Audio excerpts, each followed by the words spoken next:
ભીલડી પંથકમાં છેલ્લા 4 દિવસથી સતત વરસી રહેલા ધોધમાર વરસાદને કારણે જનજીવન પર વ્યાપક અસર જોવા મળી રહી છે।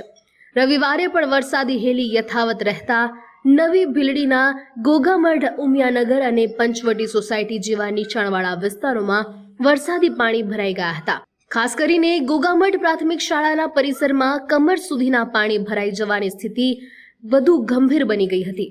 બીજી તરફ નેશનલ હાઈવે ઓથોરિટી દ્વારા બનાવવામાં આવેલી વરસાદી ગટરો ઉભરાઈ જતા ડીસા ભીલડી સર્વિસ રોડ પર બંને બાજુ ઢીંચણસમા પાણી ભરાઈ ગયા છે।